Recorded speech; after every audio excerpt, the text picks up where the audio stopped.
For the last couple of years, we've seen many examples of electric SUVs popping up here and there. But what we've got to remember is back in 2019, Audi was the first, or one of the first, to introduce an all-electric SUV with the e-Tron.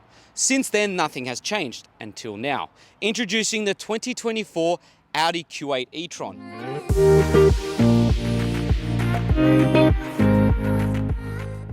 So, has Audi just slapped a new name on the e-Tron, or have they updated the car to meet today's modern standards? My name's Salvatore Gerase and this is Exhaust Notes Australia, and in this review we're going to see, has the Audi done enough to be considered a worthy competitor against today's modern electric SUVs? Guys, please don't forget to hit that subscribe button, hit that bell icon so you don't miss another time we make an upload like this. So you might be wondering, why has Audi changed the name of the e-Tron to the Q8 e-Tron? And it's simple. Since 2019, they've been making a bit more electric cars, and they can't just call all of them the e-Tron. So in this case, they've given the original e-Tron the Q8 name. But don't be confused, it does not share anything with its petrol counterpart. In Australia, we're going to get three variants of this. So we're going to get the Q8 55 e-Tron Sportsback, the Q8 55 e-Tron Wagon, and we're also going to get the Q8 55 e-Tron Launch Edition, which we have today. So what has changed? Well, with the Q8 e-Tron, we're getting updated matrix LED headlights at the front. There is an open grille compared to the old version, and with the Launch Edition, you get a bit more aggressive styling at the front. So you get this S-line package, and you'll see it continue within the interior. Okay, so you get this black cladding and all this gloss black effect at the front, and then it runs down the side of the car with the mirrors and everything else. Also, Audi has had an updated logo design as well at the front, which I really like. And I like the overall styling of all Audis. They're just really nice, they're very simple, they just look good. I also like this red paint. I don't know, maybe because I'm Italian, we just like red things. It makes this car pop and it stands out on the road. Moving down the side, you get that customary S-line treatment continuing. You get everything blacked out. So that means gloss black mirrors, gloss black surrounds around the windows, down at the bottom door sill, and also 22-inch gloss black wheels, which I really, really like. And then just the overall side profile of this car is pretty aggressive. I just like it. I think it looks nice. I like how the roof slopes down at the rear. I can't complain about the design, nah. Okay, so what's changed on the rear end? Nothing much really, and again, it's not a bad thing. But on this Launch Edition, you do get a bit more aggressive styling. So that means a more aggressive rear diffuser here that's finished off in gloss black and has the e-Tron logo embossed in it. Credit to Audi is that there's no fake exhaust, so thank you Audi. This looks a lot better and it's very tastefully done. You have this continuous LED light bar that continues from one light to the next, which looks really nice at night. You got the updated Audi logo, and I just like how the rear end tapers in at the back here. It makes the car look really aggressive on the road and just gives it an overall really nice stance. So how big's the boot, you're wondering? Well, in the Q8 e-Tron, you get a 569-litre boot and a 62-litre frunk. Now the frunk is only big enough to fit your charging cables, which is a shame because there is a bigger boot on the Tesla Model X, but I would not be considering that over this because I like German-built cars over American-built cars. That's my preference. We're not going to get into that. So it's big enough to fit your daily stuff. It fits all our camera gear nicely, and during the week it fits like your normal stuff. Like I also had to go to the shops, groceries, and then stuff like a pram and stuff like that will fit very easily in the back here. And if you're worried about storage space, there's also undercarriage storage space in the back here with a bit more space. And then you have side pockets here to fit other miscellaneous stuff. And it has netting so it doesn't slide around. So all in all, it's not the worst, but it's not the biggest. To make things easier, if you want to increase the space, you can also hit these flaps on the side here, which will then drop down the back seats, will just give you more storage as well. So that's a nice touch because you don't have to go around the side to open it up. All you have to do is flick two levers in the back here. Okay, so what's it like in the Q8 e-Tron? Well, it's business as usual. It's pretty much identical to the previous generation, and that's not a bad thing. The previous generation was a beautiful car to be in, and same goes for this. Yes, there are a couple of updates to make the car a bit more modern in terms of today's standards, But like all Volkswagen Group cars, things are where they're supposed to be, and it's just a very practical cabin. In terms of build quality, well, you have that typical German thud when you close the door, and everything just feels really well put together. You have ambient lighting throughout the whole cabin to really brighten it up and make it look really nice. However, there are some questionable materials.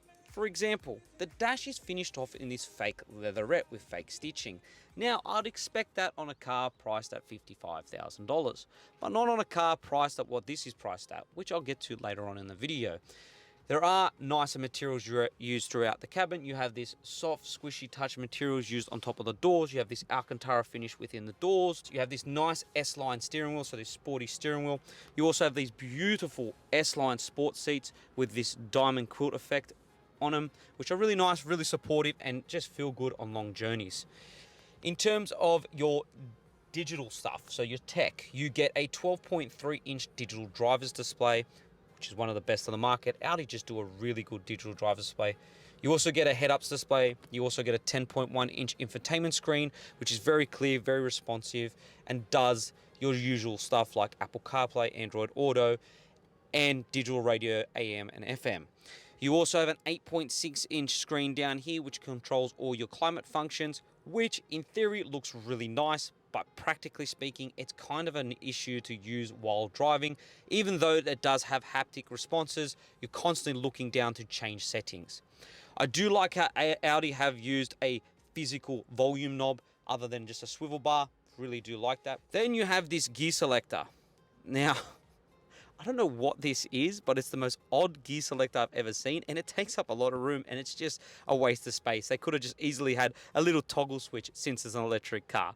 But they've decided to go with that. In terms of practicality, well, there's plenty of storage space. So you've got big enough door bids down the side for your flasks. You have cup holders within the middle for your coffee. You have a wireless phone charging. You have plenty of storage in the middle console. And then you have a big enough glove box for all your bits and bobs. In the rear, it's very, very comfortable, and it's business as usual. So there is plenty of knee room, there's plenty of headroom. So this seat is in my driving position, and there's plenty of room. There's plenty of foot room as well. What is a bit of a faff is if you do sit in this center seat here, because of how the seats are designed specifically to actually keep occupants on the outer seats nice and comfortable, there is a bit of a lip here. So when you do sit in the middle, you kind of feel pinched by the seat, and you sit a bit higher, and there's a bit of a hump in the floor, which makes it a bit uncomfortable as well. So smaller people would find it easier here, but larger people would find it a lot harder, and it will be a very uncomfortable journey. In terms of practicality, well guys, you've got big door bins. You've also got cup holders that come out in the center armrest, and then you've also got storage here as well. You've also got netting in the back to fit, I don't know, a magazine, if anyone does read at all these days. And you've also got a little storage here for maybe your mobile phone, and also USB-C charging down the bottom, and as well as a 12-volt socket. Then you also have air vents down here to adjust as well to make it nicer for the people in the back here. And then you have ISOFIX points down the bottom here, which you can clip off these clips and store your baby seat. Now, the only problem with these ISOFIX points is once you take these off, you tend to lose them. And being an Audi, these probably cost $500,000 to replace. So what do you get on the Audi Q8 E-Tron 55? Well, you get 2 electric motors with a battery pack of 114 kilowatt hours, giving this car 300 kilowatts and 664 Newton meters of torque, allowing this car to sprint from 0 to 100 in 5.6 seconds.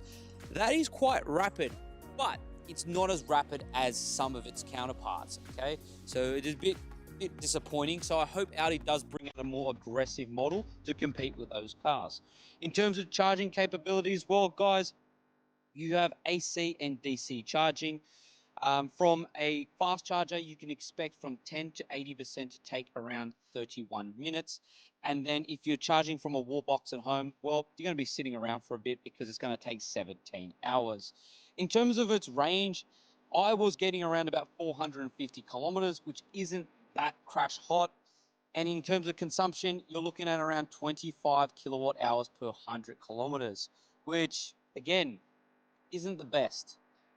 However, let's ignore that take the car for a drive, and let's see what it's like on the road, and then we'll come up with a conclusion.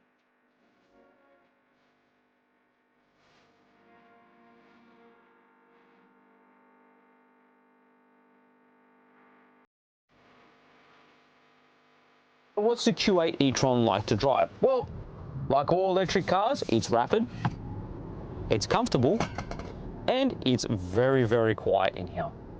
In terms of safety gear, guys, well, you get the usual bits and bobs. So you get lane departure warning, radar, cruise control, lane keeping assist, 360-degree camera, la da da da da. All the safety kit that you would expect on a car priced in this range. In terms of comfort, guys, well, the air suspension really does soak up the bumps really well, and it's just a really nice car to drive around town.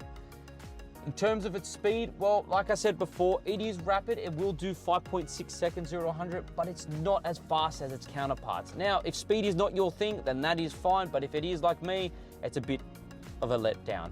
In terms of steering, guys, well, Audi has made sure to make the car a bit more sharper and a bit more pointier in the front end in the corners, and it really does show. It moves this behemoth that weighs 2.5 tons really easy through corners and makes it feel as nimble as its younger sibling, the A3. It's a very nice car to drive at a very fast pace. However, do not get too carried away, because that front end will get away from you because of that 2.5 ton weight. But all in all, guys, it is a very nice car to drive, and especially on long journey. However, there are quite a number of things that do frustrate me, and that's not because of this Audi, it's because of all electric cars.